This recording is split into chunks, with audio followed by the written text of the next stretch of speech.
Right, I believe we ended on slide 26.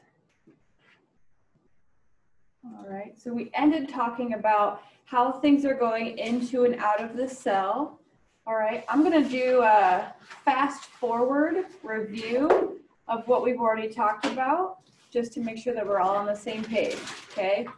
A little fast forward review. We talked about what a cell is, and we talked about why cells are extremely small, why we don't just have one big cell. We talked about prokaryotic and eukaryotic cells. We are going to talk a little bit more about how cells are organized in those organelles.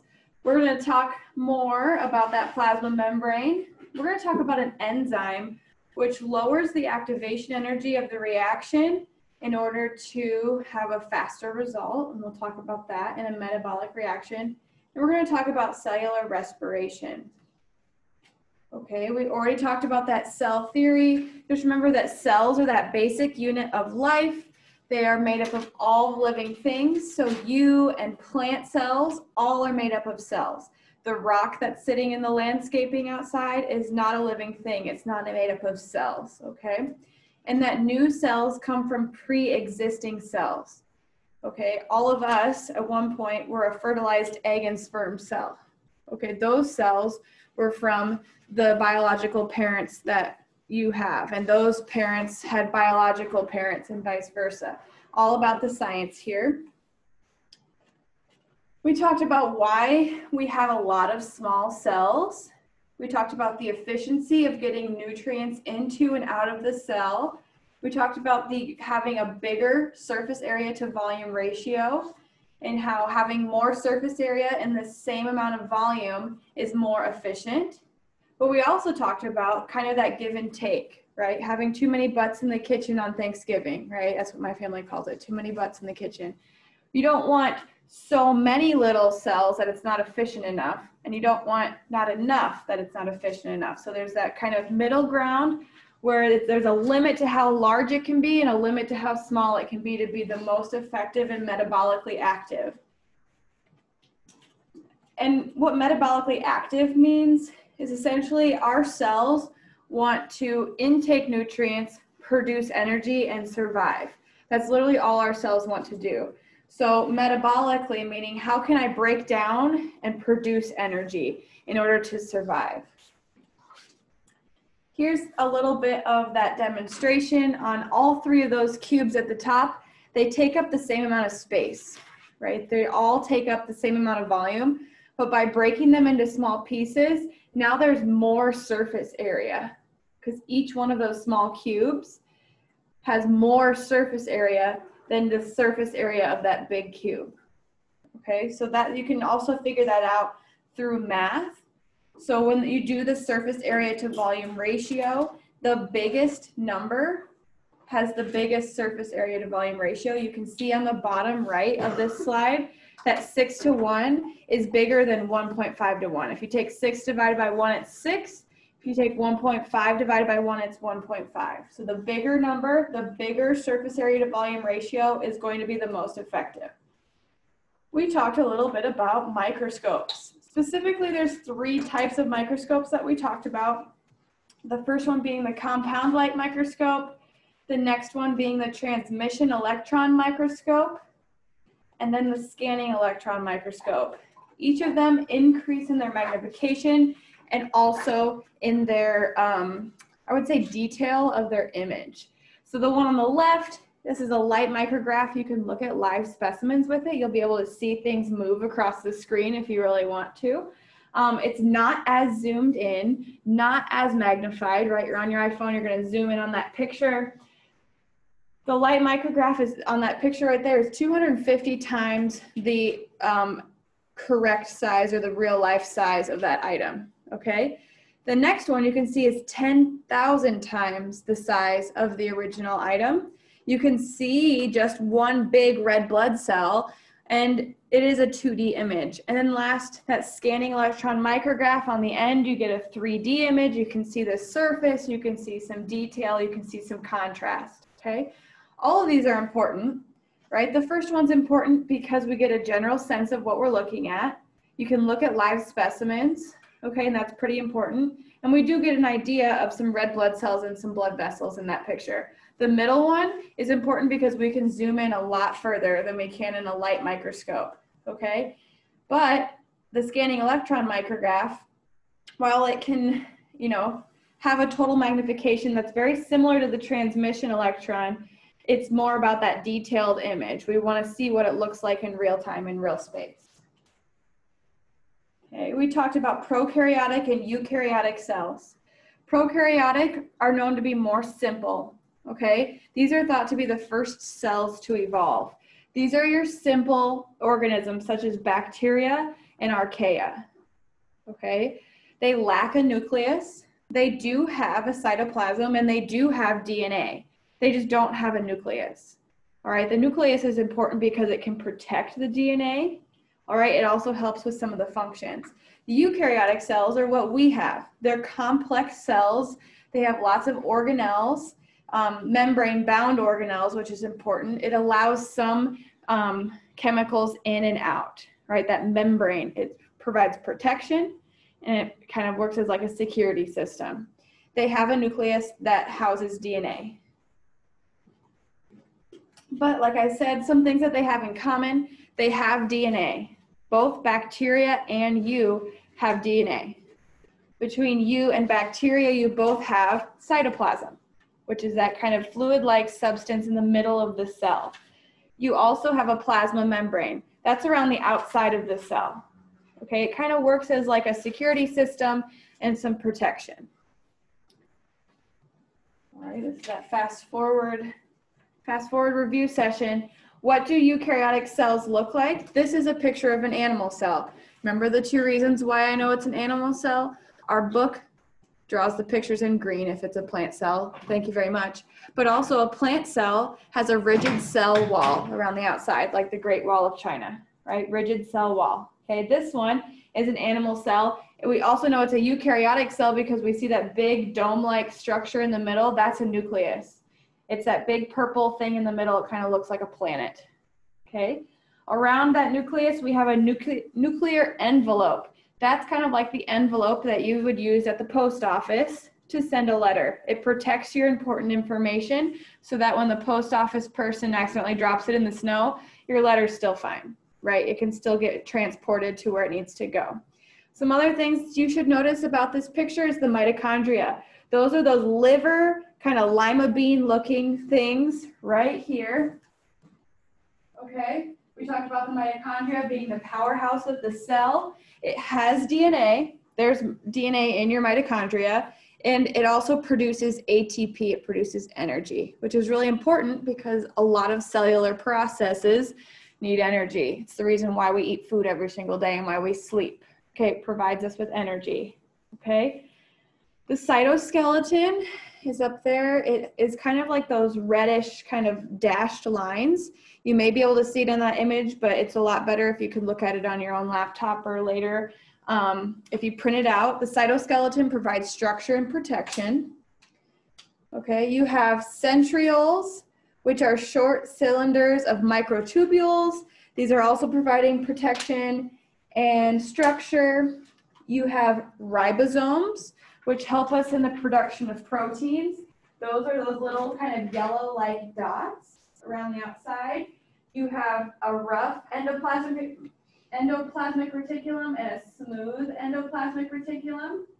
The difference between your rough and smooth endoplasmic reticulum, the rough one actually looks kind of rough. It has some bumps on the outside. Those are the ribosomes. And the smooth ER, it also produces proteins, but there's no ribosomes on the outside. Okay, that's a little bit about that animal cell. You will not have a picture on the exam and you won't have to label the cell, okay? But if I've talked about some of the parts a lot and maybe something a specific part does, like the mitochondria, I talk about that one a lot, maybe you should know what it does, okay? Where did eukaryotic cells come from? Okay, a couple slides ago, we said that prokaryotic cells, they are the simplest form of cells, and they were thought to have been one of the first cells to evolve. This theory, remember it's a theory, it's just information. None of us were there when this actually happened. We have some data, we don't have the truth, okay? This theory says that over time a nucleus evolved, and then over time a mitochondria evolved, and between the nucleus and the mitochondria, they were able to perform some more complex things, and because of that, we now have animal and plant cells. Okay, so what I'd like you to know from this slide is that prokaryotic cells are known to be what cells have evolved from. And after that, they developed a nucleus, mitochondria, and after the nucleus and mitochondria, we started to get more efficient, we got more complex, and we were able to kind of do some more complex things in those cells because of that, which then produced animal and plant cells.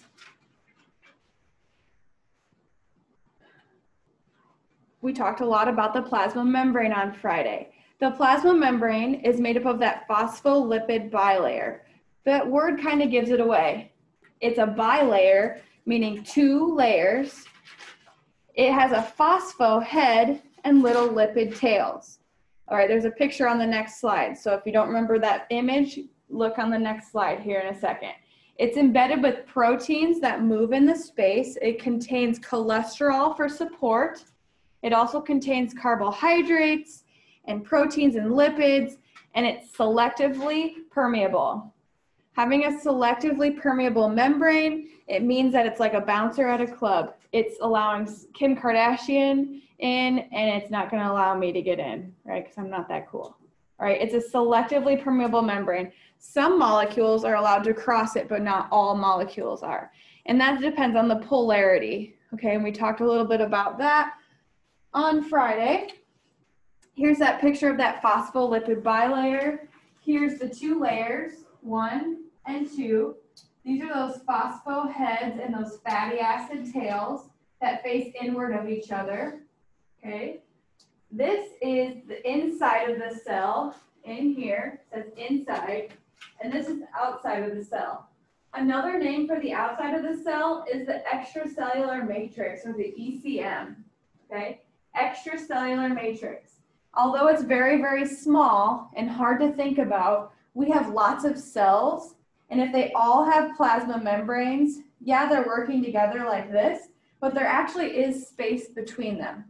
And it's kind of hard to think about because of how small that is, but that's that extracellular matrix, is that space between the outside of the cells. Okay, kind of like the background in a coloring page, okay? Here's those glycoproteins, glycolipids, the carbohydrate chains, the cytoskeleton, all of those things that I just listed are really important for the structure and support of that phospholipid bilayer, okay?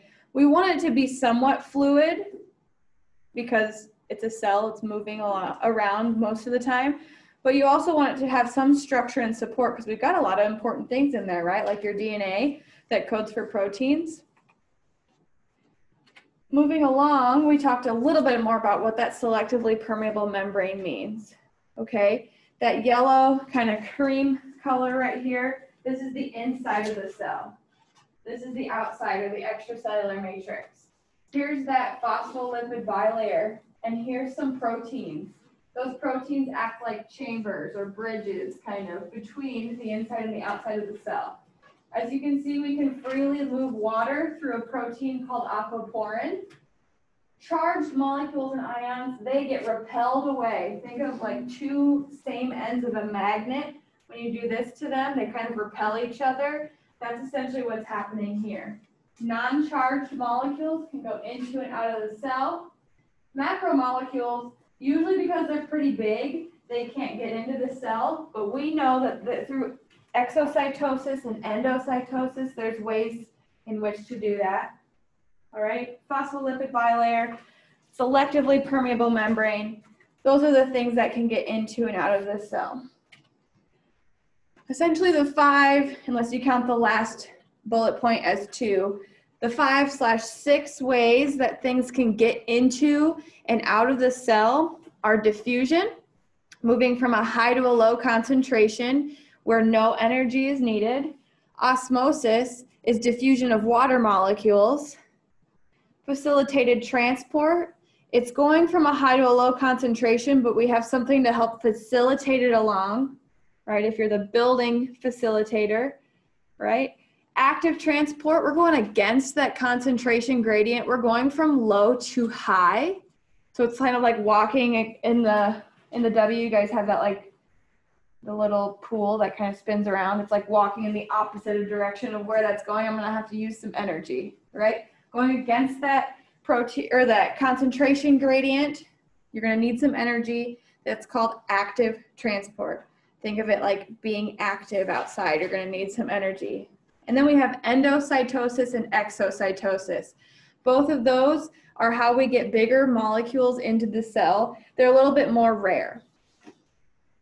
Okay, diffusion and osmosis, they're very similar. The difference is that osmosis deals with water molecules, but they both are random movement of molecules, and they both go from high to low, and they both don't need energy. It just happens, right?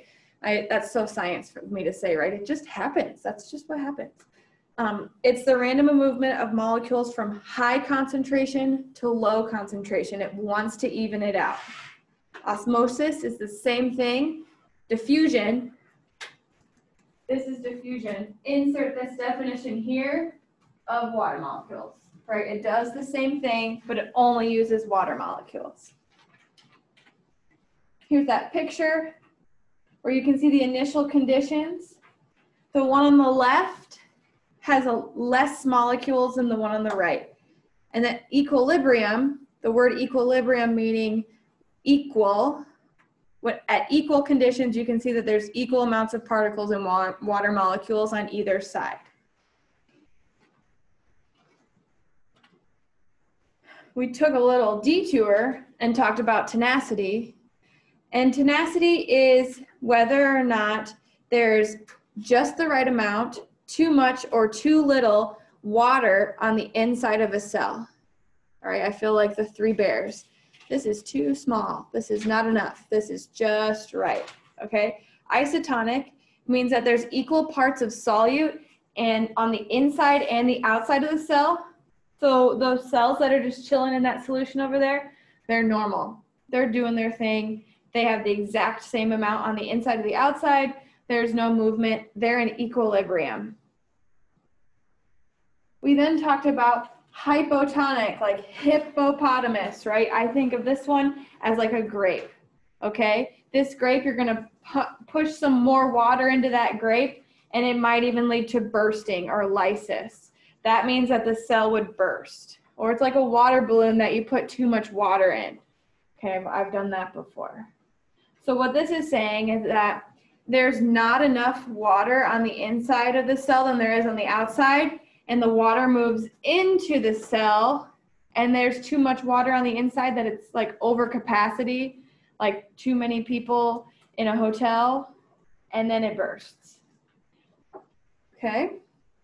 We then have hypertonic. I think of a little kid being super hyper, small. The little kid is small. And this, to me, hypertonic solutions have more solute on the inside than they do on the outside. So the water leaves the cell and creates a raisin-like structure. It's kind of dehydrated. The water leaves. And it leads to shriveling. Okay? A hypertonic solution has higher solute concentration on the outside than it does on the inside. So the water moves towards that higher concentration of salt. Remember, this is all about the movement of water. Okay, and then coming back from that detour, we talked about facilitated transport. Facilitated transport is similar to diffusion, where we move from high to low, but we need something to facilitate it along, like a protein, right? If you're working at the W and you're the person that scans the cards, you're kind of a facilities manager, right? You manage that facility. You're allowing some people in, but you know, they all kind of go the same way, right? You're just swiping the card, letting them go. I think of Monsters Inc. What is it? Is it Rita? Is it Rita in Monsters Inc.? The slug that moves really slow, who checks them into work. That's what I think of. All right. Facilitated transport, high to low concentration via a protein carrier. That protein carrier is the facilitator. Then we have active transport. This is similar to facilitated transport because we use a protein. That's what that orange kind of jelly bean thing is in the middle, but we go against that concentration gradient. We go from low to high. We're going against the grain, against that status quo, okay? So we're gonna need some energy in order to do that, and it requires ATP. That's that little firework thing on the bottom here. Okay. We talked about endocytosis and exocytosis. The difference between these two is their root word of endo and exo. Exo meaning exit, so things that are transporting molecules via the cell of the fusion, and it's going outside of the cell. Exit, exit sign. When you exit the building, you're leaving it. Endocytosis, same thing, but we're going to transport those molecules into endo, enter. Okay? Those are the difference between endo and exocytosis, okay? If there was a question on the exam that said, what are 4 ways that things can get into and out of the plasma membrane, okay? So remember this slide? What are 4 ways? Well, we've got 5 or 6 right there, okay? I would suggest if you put endocytosis that you also put exocytosis. To me, that's kind of the same bullet point.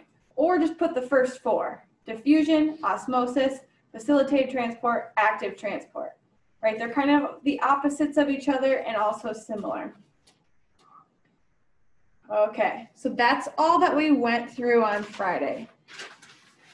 So we're kind of up to speed. All right, now we're going to talk a little bit more about the structures of protein production. Okay, think of it like a factory. All right, what kind of factory do we have today? What's something that's made in a factory? Yeah. My dad makes train wheels. Train wheels. All right, so there's a train wheel factory. All right, we need it to happen, right? Grain, produce, all those things are transported on trains across the country. So we need some train wheels, right? They got to go on the tracks. So we've got a factory that we're going to make some train wheels. Okay, but there's obviously some steps to getting there. We don't just say, here's a train wheel. All right, we want to produce train wheels. We're going to produce some protein today. And some structures that are involved in that are the nucleus. We know the nucleus, it has a nuclear envelope, and there's some DNA on the inside, and that DNA codes for some specific things that are specific to you. That's why if you have a sibling, they may look very similar to you. I have a sibling, goes to Wartburg. You may see her on campus and be like, is that Professor Place? No, it's my sister. Okay. You may look very similar to your sibling, but you're not the exact same. You could have a twin. Is anybody a twin? No?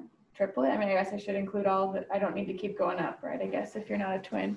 All right, so if you have a twin, a person, maybe you know somebody who's a twin, they may look very similar. They may have few differences, but even their DNA is slightly different, all the way down to the code. Coding, like in computers. Anybody a computer science major? Coding? That's okay too. So coding helps make all the applications on your computer, right? Somebody had to go through and type all of this long code in order for it to make PowerPoints and internet. And you can make commands on your laptop for it to do things, okay? That code is similar to what your DNA is. It's made up of all those nucleotides, the A's, the G's, the C's, the T's, and that pattern tells our protein production to do something, okay? You've got ribosomes, which help in that protein production. Those were those little yellow circles in that picture from before. And then you have your endomembrane system, and we're gonna talk a little bit more about that here in a second, okay? So let's talk about that nucleus. It's bound by a porous nuclear envelope, okay? Well, I know what pores are, right? You have pores on your skin, and you've got all these products that are like pore perfecting serum, right? Get rid of those little bumps on my face, right? But we want those pores in this nuclear envelope, okay? It's going to allow for the ribosomes and the DNA to all communicate to each other through these pores of that nuclear envelope. It houses, the nucleus, it houses chromatin. Chromatin is kind of a mixture between DNA and protein. They kind of work together in this structure called chromatin. So it says DNA associated with proteins. I think of them kind of like intertwined together. The nucleolus, okay, look at the spelling here. It doesn't say nucleus, it's nucleolus. It contains ribosomal RNA. Okay, ribosomal RNA is kind of a messenger or somebody who's going to tell something to somebody else. This ribosomal RNA is going to tell us how to make those ribosomes. All of this stuff is the structure and function of the nucleus. That's important for protein production. So let's go back to our train wheel example. Factory, we're gonna make some train wheels. So the nucleus is gonna be like the CEO's office or the boss's office or the manager's office, right? They've got some lists of things that they have to do, all right? And they're gonna sit there and they're gonna be like, okay, Susie's gonna go do X, Y, and Z to make sure that this happens, this part of the production happens. And then Jimmy's gonna go do this part of the production of the train wheels, and vice versa. They may, designate some people to do the work. They may say, okay, here's your list of tasks for today. That's what the nucleus is doing in this protein production. So we have ribosomes. The first thing we talked about was nucleus. Now we have ribosomes, the structure and function of ribosomes. These are organelles made up of rRNA and protein. The R here stands for ribosomal. RNA, we know, is kind of the opposite of DNA. We talked about that before. RNA is single-stranded. It's made up of U's instead of T's. And the sugar is ribose, not deoxyribose, okay? So in a ribosome, there are organelles made up of RNA and proteins. They're bound to the endoplasmic reticulum or free-floating in the cytoplasm, I should say, not just and. So on that rough ER, it kind of looked like waves across the cell like this. You had these little yellow dots attached to them. Those are the ribosomes, and that's the endoplasmic reticulum. Together, they make the rough ER. Okay? It's also the site of protein synthesis. So all of those ribosomes are kind of the location in where the protein synthesis happens. All right, so now we're back to that train wheel example. So we had the boss telling us what to do. Now we're gonna go out onto the floor. Out onto the floor where they're actually producing the steel and they're making the patterns and they're doing all those things. Those are the ribosomes. All right, this is the hard work and stuff, the sites where this stuff is being made. All right, our goal here, let's make some proteins because these proteins are gonna help with very specific functions, all the way down to what's the color of your hair, the color of your eyes, what's the color of your skin, what mood do you want to be in today, let's create some hormones, all of those things, protein production, and it's happening constantly in your body, okay? Here's a little visual of that. Okay, remember I talked about those waves with the yellow dots. Very scientific term for these. Rough endoplasmic reticulum, ribosome, ribosome, ribosome. I'm not going to count all those for you, but all those yellow dots are ribosomes. This is that porous nuclear, or the nucleus, like that pore nucleus. Here, those are the pores. They look like this, okay? It allows for things to be transported into and out of that nucleus.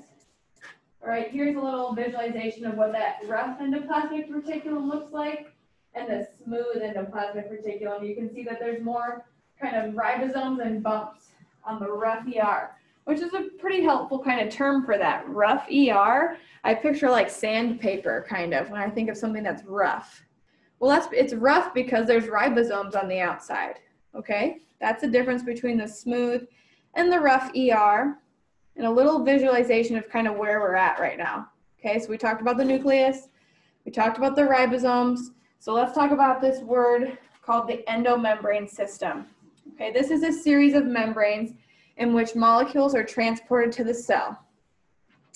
It consists of the nuclear envelope, the endoplasmic reticulum, the Golgi apparatus, the lysosomes, and the vesicles.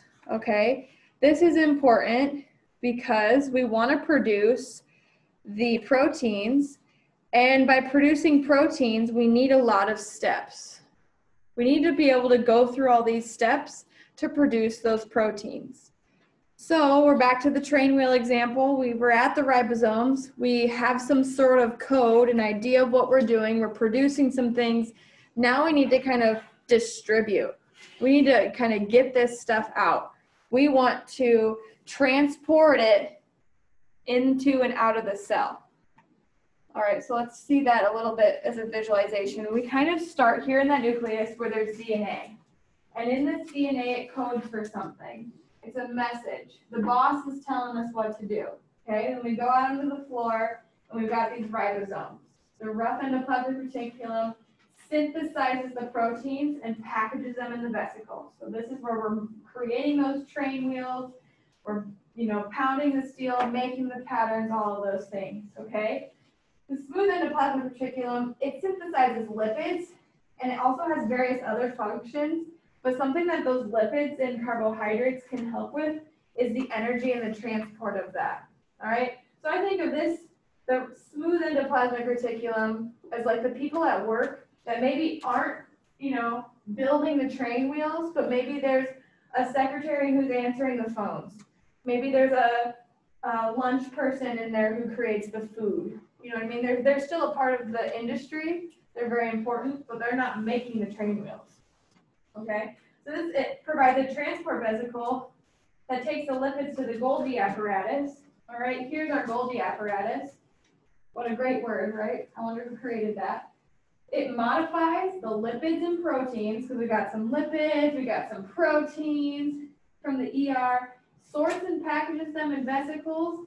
We're getting ready to distribute these proteins, okay? This is kind of the end of that step. We want to get them out. We want them to do things. Then we have a lysosome that contains digestive enzymes that break down cell parts or substances entering by vesicles, okay? So we maybe have some nutrients from what we were eating that day, eating, drinking, breaking down, that are going to also help us get these proteins out. This is called a secretory vesicle. To secrete something, this means to kind of get rid of or it expels. And then we have the secretion of those proteins. There's the plasma membrane, that kind of blue highlighted in around the outside. And that's how we use the endomembrane system to get rid of or kind of distribute those proteins. They secrete them outside of the cell. So let's break that down a little bit more. How do we summarize those parts of the endomembrane system? First, we have that rough and smooth ER. The difference between the rough and smooth ER, rough has ribosomes on the outside. It's studded. Ooh, that's a good word. I should have said that before. It's studded, like blinged out. Blinged out with some ribosomes. Anybody watch Bling Empire yet? That's a pretty good one. Bling Empire? Netflix? Okay. Get back to me on that one after the weekend. Studded with ribosomes used to make proteins. The smooth endoplasmic reticulum lacks those ribosomes, so it's not studded. It's not blinged out with those ribosomes. And it aids in making carbohydrates and lipids, right? It's important to our workplace because those carbohydrates and lipids can be used as energy to help transport those proteins and secrete them outside of the cell. The Golgi apparatus kind of is like the packaging center. So like when you order something on Amazon, right, they probably fulfill that order. And then after they fulfill that order, somebody else is probably out there packaging and taping, or they probably have a machine or a robot at this point. I'm just, thinking that there's somebody personally packaging my box before it gets shipped to me. And that it flattens and stacks that processed package. It delivers those proteins and lipids from the ER. So we went from that rough endoplasmic reticulum, we've got our product, we're ready to package that up and send it out. We've got lysosomes. Lysosomes are those membrane vesicles that are made up by the Golgi apparatus that contain digestive enzymes. All right, those digestive enzymes are going to help kind of break down those carbohydrates and those lipids that were created by the smooth ER. The lysosomes can also be thought of as just like the package itself. How are we distributing the product that we're creating? Vesicles are then those small membranous sacs used for transport. So maybe you could think of it as like a semi-truck that gets the product or the train wheel or however that is to the destination in which that it needs to go. All right, so our goal here was to create proteins, okay? We created proteins by going to the nucleus, getting the instructions from the boss, the DNA. We then go onto the floor into the ribosomes and produce the protein. Then through that endomembrane system, which is like the 5-ish so little bolded words that we had here at the end, we were able to transport and distribute. And that's important because these proteins provide a lot of different functions. So many functions that we don't even know all of the functions. And they're also so specific. All right, we're going to transport into a new topic here about that cytoskeleton. The cytoskeleton, it provides shape and structure to the cell. It also anchors and helps move the organelles in the cell, okay? Cytoskeleton, that word, when I look at it, looks like cytoplasm. Cytoplasm is that like kind of gel-like substance that's in the middle of our cells that both prokaryotic and eukaryotic cells both have. So cyto, meaning cytoplasm, and skeleton, like what your skeleton does for you. It provides that upright stance. It provides, you know, your organs, some structure. Your muscles are attached to it with ligaments and joints to your bones to create movement. That's what this cytoskeleton is doing.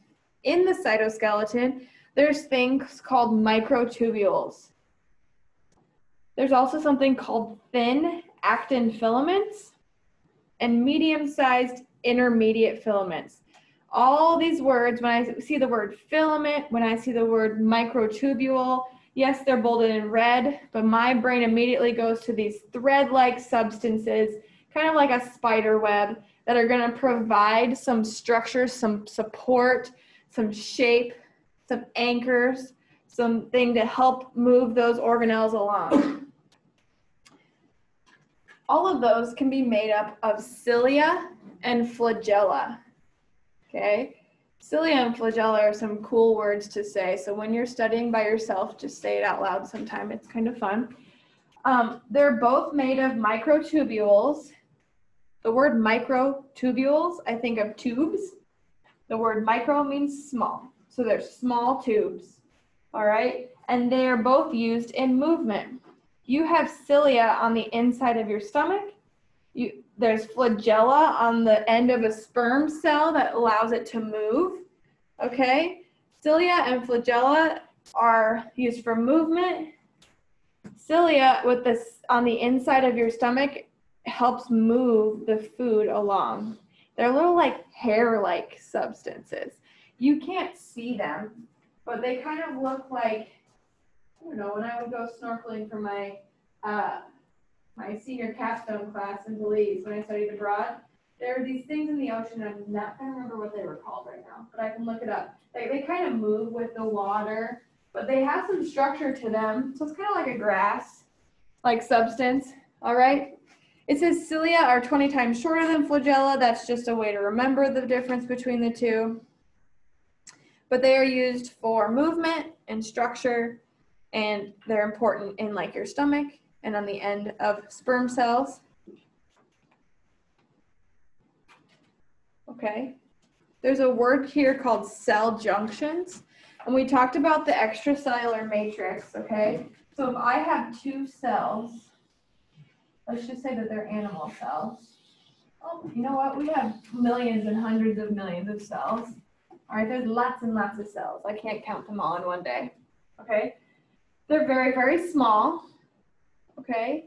But even though they're very small, there is space between them. And we know that there is space between them here because we know that they're bound by a plasma membrane. Each single one of them here has that phospholipid bilayer. Remember all those little circles with the blue heads and the fatty acid tails? All of them have their own membrane. So there is space between them. It's kind of like the concept that there is space between my hand and this table right now. Like, although I feel the table with my hand, there actually is space between there. There's my nerves and there's my skin, and then there's, there's space, there's air between there, okay? So cell junctions are the space between them. If you've ever been to like a junction, it just means kind of like the place where we meet, right? The junction, or like Grand Junction in Colorado, right? It's kind of a hub for a lot of different things, okay? The cell junctions have 3 different types. I'm going to come back to this slide really quick just to kind of briefly tell you what those 3 types are. The first one is called adhesion junctions. The next one is called tight junctions. And the third one is called gap junctions. Those are the 3 types of cell junctions and how cells are kind of attached to each other and communicating to each other in between each cell. The first one is the adhesion junction. If you think of the word adhesion, I think of like a Band-Aid or tape, right? If you go to tape your ankle, on one side it's kind of like sticky, and the other side it's kind of like a smooth tape. Got to wrap that ankle. I sprained both my ankles playing college soccer at the same time. It was a very interesting experience. Adhesion junctions, so kind of like tape, they're mechanically attached to the adjacent cells. So like now the tape is mechanically attached to my ankle because it's like taped to the pre-wrap that's wrapped around my ankle, mechanically attached to my ankle so that I can continue to play. That's kind of what these adhesion junctions are. So the word adhesion, just think of the word tape, or like the sticky part, where it's mechanically attached. So what happens here is we have, this is kind of an interesting picture, so I got to give you a little bit of visual where we're at here. This is a plasma membrane of a cell. Do you see that? Plasma membranes here. So this is one cell, this is the other cell, okay? Here's those filaments of the cytoskeleton that provide some structure and support. And then in between here, in between the 2 cells, we are mechanically joined together, adhesion junction here, through intercellular filaments and these kind of branch-like substances, okay? That's how we are brought together between the 2 cells. Adhesion junction. Think of the word tape, or like an adhesion. The next one is a tight junction. And this is where the connections between the plasma membrane and the proteins of neighboring cells produce a zipper-like barrier, okay? I've got some zippers on my boots today, but maybe you have zippers on your jacket or your pants. When you think of a zipper, they kind of go together like this. It's pretty tight. Or like a Ziploc, right? Have you ever tried to pour some water in a Ziploc? And then you close the Ziploc, you can move that thing around, right? The water's not going to get out unless it's a damaged Ziploc. Okay, this is kind of what happens here. These are those tight junctions. They are zipper-like barrier, and they're common in the kidney where fluids must be contained to a specific area. Thank goodness, right? Or else like your urine would just be like sloshing around in your stomach and stuff. That's weird, right? We don't want that. We want it to go to where it's supposed to go. So this is that zipper-like barrier between the cells, kind of like a Ziploc, so it can retain its moisture and the fluids in the specific area that they're supposed to go. So it's a pretty tight junction. There is space in between there, right? The zipper is the space between the cells, but it's really tight so that like the fluid can't go through it. Fluid could probably go through my taped ankle, right? If I'm sweating through my taped ankle, you could probably feel it on the other side of the tape. That's kind of gross, right? But with a zipper tight junction, The liquid's going to stay where it needs to be. That fluid is where it needs to be, which we're thankful for. And then we have gap junction. All right, anybody watch Modern Family? You guys like that show? Remember when she says she works at the Gap because she took a gap year? It's funny. You know, instead of taking a gap year from school, she worked at the Gap. It's one of my favorite lines. Okay, so gap junctions are communication portals between cells, and they channel proteins of the plasma membrane fuse along easy movement, and they allow easy movement between adjacent cells, okay? Gap junctions have these kind of membrane channels. So they kind of look like, kind of like a tube, kind of a communication tube through it, or like a screw, all right, like a nut and bolt situation, whereas like there's some space, there's some channels where they can still communicate to each other, but there's a gap in the middle, kind of where they allow these communication portals in the cell. All right, these channels are made of proteins. And so that's kind of what that reddish orange things are. Those are proteins. All right, again, those are the two different cells, and that's how they're joined together. So the three ways that cells junctions occur, or where the cells kind of meet up with each other, is adhesion. We think of it like tape. Tight junction, we think of like a zipper. And gap junction, we think of a communication portal and some space in between there, like when you take a gap year in school. Okay. The next thing we're talking about is a metabolic pathway. You've maybe heard of the word metabolism before, and so let's talk about that a little bit, because there's like a scientific, like chemical way we can think about this, or we can think about it in a bigger picture, okay? When most of us were young kids, yes, at one point, I hate to inform you that we were all small and little at one point, small kids, you probably had a fairly high metabolism, right? You could eat some Snickers and some Nerds and some M&Ms and some candy, and man, that candy would hit you like none other, and you'd run around like a little kid, you'd have a sugar rush, and then you'd crash in like an hour. Okay, so I don't recommend any of us try that. That's not our experiment we're doing on Wednesday. But metabolism essentially is how we can break things down to provide energy, okay?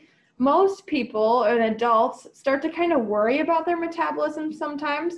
Metabolism can slow down, especially in females who are going through menopause, because of the way that your body is breaking down those chemicals, okay? So if you have 3 individuals and they ate the same amount of food every single day, all of them would break down that food in different ways. So let's kind of draw this out. This can be kind of a better understanding of this example.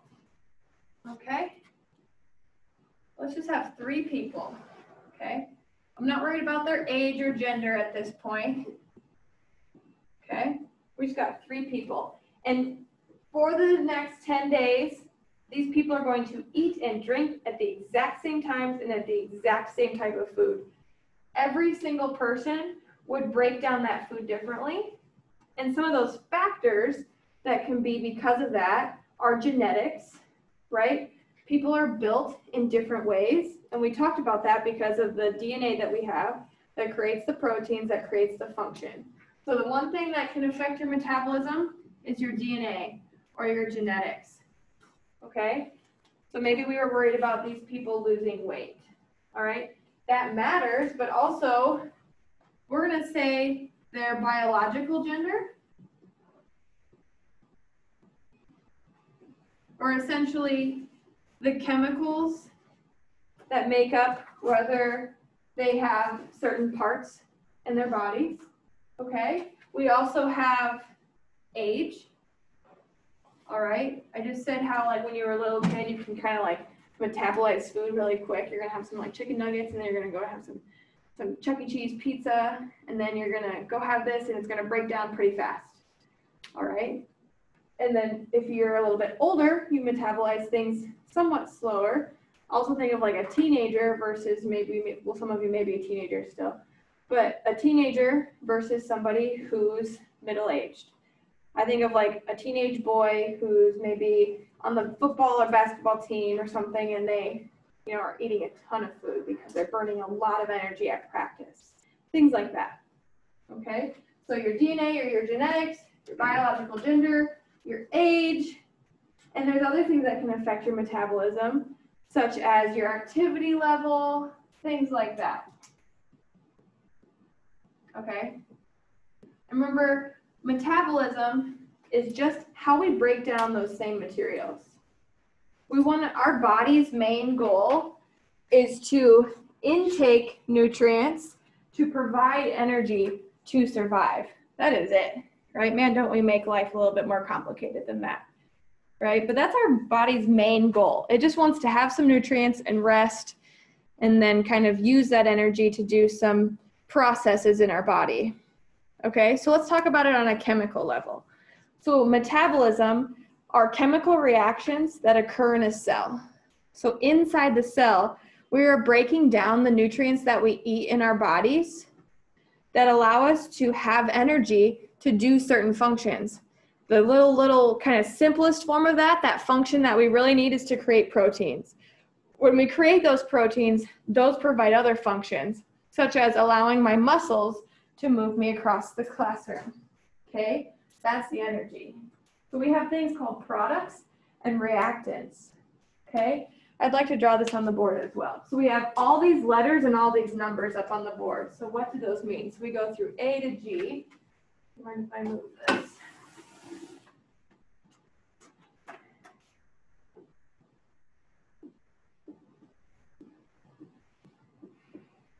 Okay, and then we have some numbers at the top.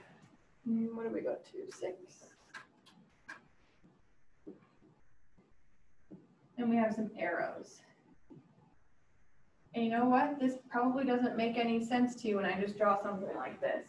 But what I would like to show you is the difference between products and reactants.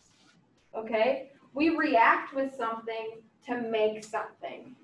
So, for example, a product could be a protein. It could be ATP. It could be X, Y, and Z, all these different products. The reactants is how we get there, okay? So we use A and 1 to produce B. We use B and 2 to produce C. So you could also write it like this.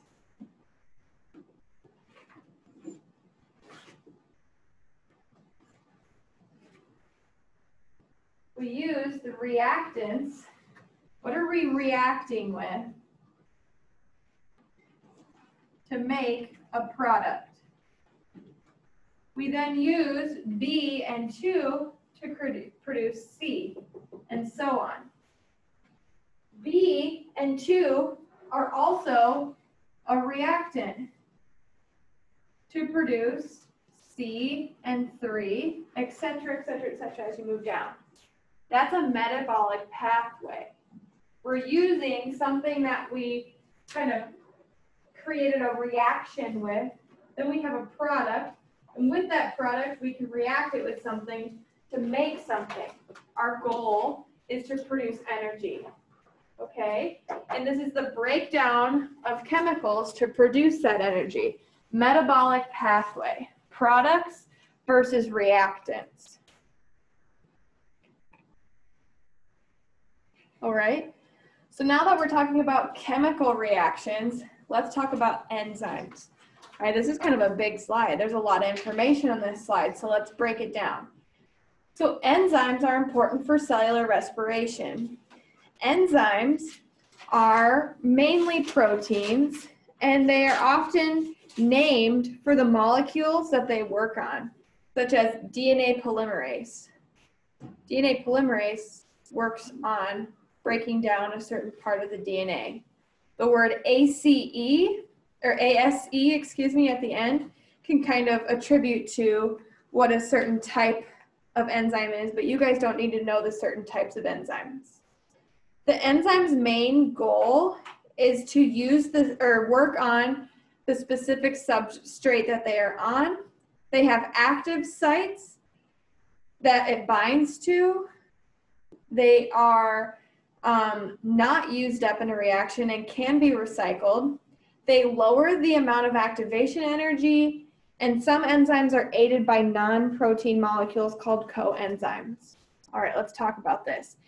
An enzyme is pretty much a protein, okay? So if you think about it, we already talked about how to make proteins. So there's some proteins that help with this. There's proteins that are gonna help us break down something, such as the food you eat, in order to have some sort of product. Enzymes are often named for the molecules that they work on. So I said DNA polymerase is an example of a enzyme. Kinase, Kinase, works on a certain amino acid. Enzymes are specific to what substrate they work on. So the enzyme has to be specific, like a puzzle piece. And I'll show you a picture on the next slide. Enzymes have active sites where the substrate binds. So think of when you put two puzzle pieces together, one fits into the other. That site right there is called an active site. Enzymes are not used up in a reaction, but instead are recycled. So once you have an enzyme, it can kind of be used for the next reaction. It doesn't just go away. It doesn't just go, done, I used it once. All right, that's the same word, recycling, right? You recycle your cans or your cardboard boxes. Enzymes lower the amount of activation energy, and I'll show a great diagram of that. We'll talk about more in a couple of slides. Some enzymes aid by non-protein molecules are called coenzymes. Coenzymes, you can think of it like a coworker. It works alongside that enzyme and it aids in what they are doing, just like your coworkers at work that you work with, right? That's a funny phrase. Okay, so how do enzymes work? All right, well here we have something called a substrate. That's essentially kind of like what we're working on. So there's two different types here. We can have degradation, which is where a substrate is broken down into smaller parts. So like we want to break something down. Or we have synthesis, where we combine two things to produce a substrate or a product. Okay? So let's say we have this product or this substrate right here. We want to break these two molecules in half. What we can do is have this enzyme come in and they have an active site where they kind of fit into each other like a puzzle piece. With this enzyme substrate complex, because we've got an enzyme, that blue kind of cloud looking thing, then we have a substrate, which is the thing we want to break down. Together they make an enzyme substrate complex, and what the enzyme does is it lowers the amount of energy that's needed in order to break them apart so that they can break apart a lot faster. Okay? It's the same thing as like me walking to Cedar Falls where I live, or me driving my car to Cedar Falls. It's going to take a lot less energy, at least for myself, for me to drive my car and listen to my podcast and just kind of like scoot along and drive to Cedar Falls than it is if I walk to Cedar Falls. Like, it's definitely possible. Like, people did that a long time ago, but it's probably not my best interest because I got some other things to do, right? I need to be efficient with my time. Maybe someday. I'll keep you guys updated on that. So we have synthesis. So now we've got, like in another example, we have two molecules that we want to combine them. We want them to kind of come together, all right? So now we have these substrates. We have an active site. We bring these substrates into this enzyme. And they kind of fit together like a puzzle piece where they call it an enzyme substrate complex. And because of that enzyme, we lower the amount of energy that was used to create this product. And now we have a product. It's the same thing like if I wanted to sew by hand a new dress, or if I had a machine to do it, right? The machine is going to sew it a lot faster. It doesn't mean that I couldn't get it done, but it's going to lower the amount of energy that's taken, at least for me, in order to do that. So let's talk about this energy thing that I'm talking about, lowering the amount of energy. So this is a chemical reaction, okay? It's just a general sense of kind of how a chemical reaction works. You've got where you started and where you ended. This is your reactant. This is your product. Sorry, I'm just tripped. This is the amount of energy it needs. So as you go up on this graph, more energy is needed. Okay, so this is the amount of free energy. This is the progress of the reaction or time over time. This could be a second, this could be 5 years. okay? So we start here. We have something, and we'd like to, for the first example, break it apart. I want to break it apart. And in order to break it apart, I need to have some energy to do that. There's a certain amount of energy when the enzyme is not present. So if I just wanted to break those two molecules apart, I would just take this path. Do you see how it took this much more energy? But what if I could lower that energy by using an enzyme? It's going to maybe take the same amount of time, but it could get there a little bit faster. This activation energy right here is lower because from where you started and where you ended, all right, we've got kind of like a distribution of energy. When you add an enzyme, it lowers the amount of energy required for that reaction. Okay? That's what I'm talking about when it lowers activation energy. So when there's a question on your homework that says, what does an enzyme do and why is it important? It lowers activation energy. It helps move along the chemical reaction between a reactant and a product. It lowers that amount of energy that's required. You think of the example of me walking to Cedar Falls or me driving to Cedar Falls. Both are possible, but we're going to lower the amount of energy that's needed by adding a car. The car is the enzyme. I'm the substrate. The travel time is the time of cross. The energy required is either my legs or my car, gas. Okay? That's what an enzyme does. It lowers that amount of energy because our main goal for our cells is to intake some nutrients, break it down for energy, use that energy for cellular processing, and survive. That's all we want to do. Okay, so we've got some mitochondria. These mitochondria look like little lima beans or like potatoes, okay? They are highly folded organelles in eukaryotic cells, which means they kind of look like a bunch of folded paper kind of together. The main goal is that they are the powerhouse of the cell. The mitochondria produce that energy that I was talking about, okay? They use this energy for cellular respiration, and we're going to talk about that in the next couple of slides. It was thought to be derived from an engulfed prokaryotic cell. So remember that one slide that I showed you where it said the evolution of prokaryotic to eukaryotic cells? The two steps were that they kind of evolved into a nucleus and evolved into a mitochondria. Well, they kind of believe that what happened was one prokaryotic cell engulfed another prokaryotic cell. I wasn't there, I don't know. But that's essentially, it's like thought to be. So remember that. The first three words of that bullet point are thought to be derived. So we have some evidence that supports it, but none of us were there to actually know the truth. What is this cellular respiration that I keep talking about? It is the production of ATP in a cell. It's how our cell produces energy to carry out functions, wow, in order to do stuff. Anything you can think of that your body does takes energy. You all just blinked, right? That took some energy. Took a deep breath. That took some energy. Better be careful, right? You don't want to take too much energy. I'm just kidding. Your body actually has a certain amount of energy that it can use every day, okay? And there's also, so an example I like to use with this is like I have an Apple Watch and I like to close my circles. I like to be active, okay? And there's a difference between your calories and your active calories. If I quite literally laid on the couch all day, I didn't eat, I didn't walk, and I just laid there, the definition of a couch potato, right? Your body would still burn calories. I know that's hard to think about, right? But what is your body doing? It's blinking. I'm breathing. Now I'm thinking. Then I had to scratch my head.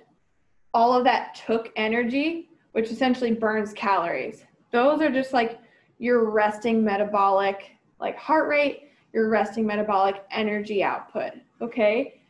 Now that we have active calories, which means if I walked 2 miles one day and 5 miles the other day, I'm going to burn more calories on the day that I walked 5 miles because I was more active compared to nothing, like literally laying there and doing nothing. Okay, that would be active calories. So our cells, we produce energy in order to obtain those tasks.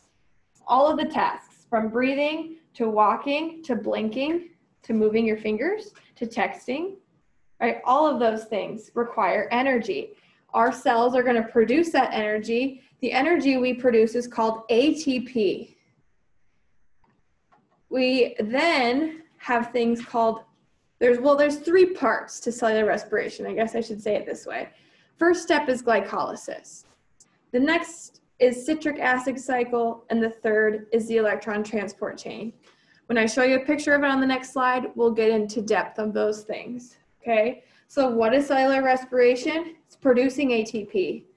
ATP is energy, and our cells need to do that all the time because our body needs energy.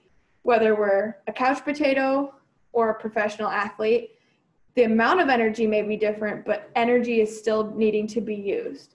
The 3 steps of the cellular respiration process are glycolysis, the Krebs cycle, and the electron transport chain. Okay, so our main goal here, produce ATP. We want to produce these little firework, like emoji looking things here at the bottom. That's the energy. And each of those energy molecules is kind of builds on itself to create a certain amount of energy. You can have 2 ATP, or you can have 32 ATP. The more ATP you make, the more energy you have, essentially. The first step is glycolysis. Second step is citric acid cycle. Third step is electron transport chain. So let's start at the beginning. Everybody take a deep breath in. Thank you. We now have oxygen. So what this oxygen is going to do is going to help us break down the sugars into pyruvate. Pyruvate is just a molecule. You don't really have to worry about what it is. So you guys ate a Snickers bar before class and you took a deep breath. Essentially, your body is now breaking down that sugar into a certain molecule that we need. That molecule, called pyruvate, we need it a little bit down the road here when we come to this electron transport chain. Okay? We have the citric acid cycle. This is where electrons are transferred by NADH. Okay? NADH is a molecule that helps us kind of move electrons. Remember what electrons are? We have electrons, protons, and neutrons. It's kind of the movement of charged particles, specifically negatively charged particles. Some other landmarks that you should know here. This is that plasma membrane. Okay? This is the mitochondria, the big potato-looking thing. Okay? Each cycle, glycolysis, when we break that down, we create 2 ATP. The citric acid cycle, when we are transferring those electrons to the electron transport chain, we're producing 2 ATP. And this electron transport chain, which then takes the molecules of the oxygen, the pyruvate, all the way down, it creates 32 ATP. So at the end of one of these cycles, we create 36 ATP. 2 plus 2 is 4. 32 plus 4 is 36. Hopefully I did my math right. I did. Okay. This is the outside of the cell. This is the inside of the cell. So essentially, you just need to know what those 3 parts of the cellular respiration is, which is the previous slide. It's listed right there for you. That's what you need to know. And essentially, what are we trying to do? We're trying to produce energy through those 3 things. All right. Breaking down each of those a little bit more specifically. See here, and then after that we've got a total of 5 slides left. Okay, we're going to break down each of those steps, and then we're going to talk about why we use cellular respiration, and then we're going to talk about how we make ATP without oxygen. That's 5 slides. First slide, glycolysis. Where does it happen? It occurs in the cytoplasm, and it wants to break down glucose into pyruvate. NADH is a molecule that allows us to move electrons. And NADH and 2-ATP molecules are made. So what you can think of with this one, I leave my marker over here. I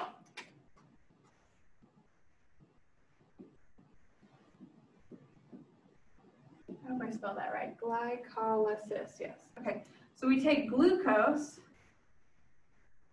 plus oxygen and we move that to pyruvate, 2-ATP, and I think 2 NADH, or just one. 1 NADH. 1 NADH. What are these important for? Eventually down the road, we're going to want to move some electrons so we can kind of make more ATP. So that's what glycolysis does. Okay? This, oh, it does not require oxygen. That's the next one. There we go. So glycolysis moves glucose into pyruvate and ATP and NADH. We'll talk about the one that I was thinking of here in a second that requires oxygen. Very similar. So then after glycolysis, we have the citric acid cycle, also known as the Krebs cycle. It's a cyclical pathway, which means it occurs, it kind of repeats upon itself, and it produces NADH and 2-ATP, and it releases carbon dioxide. Then you have the Krebs cycle.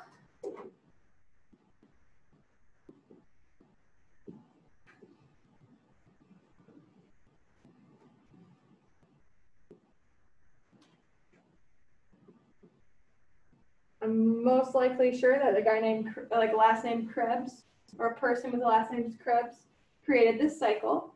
All right, what gets produced is 2-ATP and an NADH, and it releases carbon dioxide.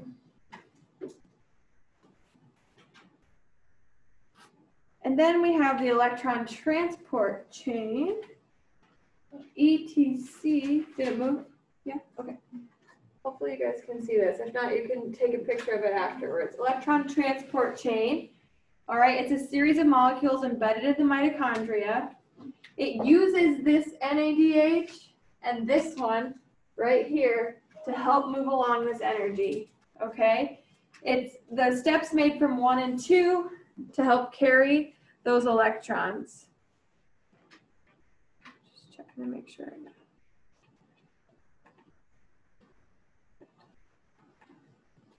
It then makes 32 to 34 ATP, depending on what type of cell it is, and this is the part that requires oxygen as the final electron acceptor in the chain. So here we use the NADH. I'm going to say times 2 because we did it here and here. All right, we create like 32 to 34 ATP molecules, which kind of look like a little firework. Okay, this one requires oxygen. Okay, so that's the 3 steps to cellular respiration. We want to know where it happens. So the last 2 steps happen in the mitochondria, and we know that from this picture right here. So this one happens in the mitochondria. And so does this one.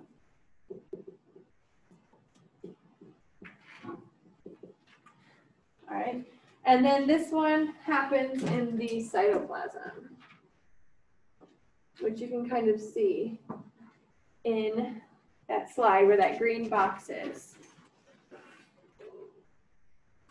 So it says, what other molecules besides glucose can be used in cellular respiration? Because I don't know about you guys, but I don't just eat plain sugar all the time.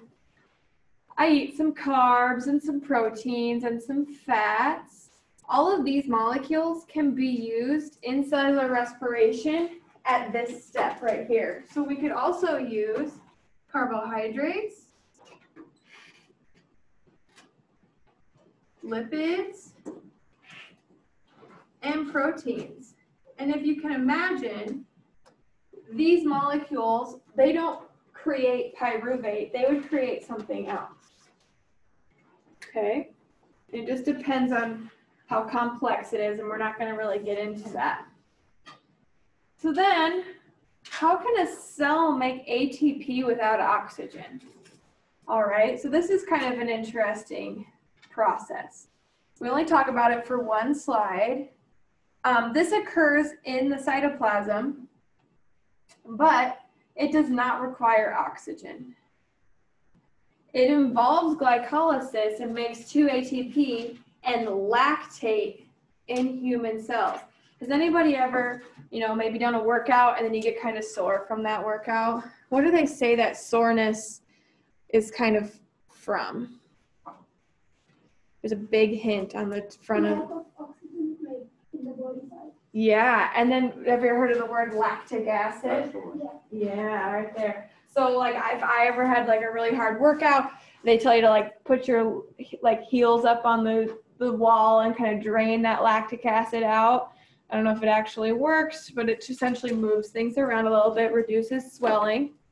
Okay, that lactic acid is essentially kind of what we're talking about here. So if you work out for a long period of time, you work out shorter and it's maybe a harder workout, all right? When you start to work out, you start to breathe heavy, right? Your heart rate increases, you've got, you're moving more. Your heart rate increases because the oxygen required for the movements that you're doing is a little bit more complex than me just standing up here, especially because if I start to get talking a lot, then I get out of breath, and then I have to take more deep breaths in, right? Same thing. Or maybe you kind of ran up the stairs instead of walking up the stairs for once, and you're like, man, I'm tired. Why did I do that? Okay? All of these things, all of that requires energy, and it also requires oxygen. But then it gets to a point when you kind of not necessarily overwork your muscles, but sort of. You work them to an extent where there's not enough oxygen getting to those muscles. So if I were to go pick up this owl, it's not going to make me sore. And I mean, maybe for somebody it could, but if I go pick up some like 45-pound dumbbells and I'm like, I do that like 3 times, man, my arms are going to be sore because that's something that I'm not used to. My body's not conditioned to, and it's going to require a lot of oxygen and energy to get to that muscle that I'm trying to get to. All right, so now I'm sore. Well, what is that soreness? It's lactic acid. So let's talk about this a second. This is in your cells, and it does not require oxygen, but it's how you guys produce energy. And I say you guys, but me too, right? It occurs in your cytoplasm. You don't need oxygen, and it involves glycolysis, and it still makes some energy. But it's also why you get kind of tired at the end of a workout. You've been breathing really heavy. Your muscles are a little sore, but even though there wasn't the exact amount of oxygen needed for that, the energy was still produced, and it created this thing called lactate. It can give humans a burst of energy for a short period of time. So that's like when you ran 10 sprints, and now you're tired, and your muscles are sore. It was a quick burst of energy, but afterwards you had that lactic acid that made you feel sore, like when your muscles are kind of sore, overworked, okay? So what this is doing is doing this. It's doing this cellular respiration to produce energy, but now it's working really hard because you're working out, and then there's not enough oxygen because you're breathing really heavy, you're trying your best, but then not enough oxygen was produced in order to accumulate for the amount of energy that's needed, but your body still does it. It's still producing energy, and it does that through fermentation. And it does create some ATP, but it also creates that lactic acid. All right? There were the 5 slides that I promised you. It's 2:39. All right? I'm going to end the recording.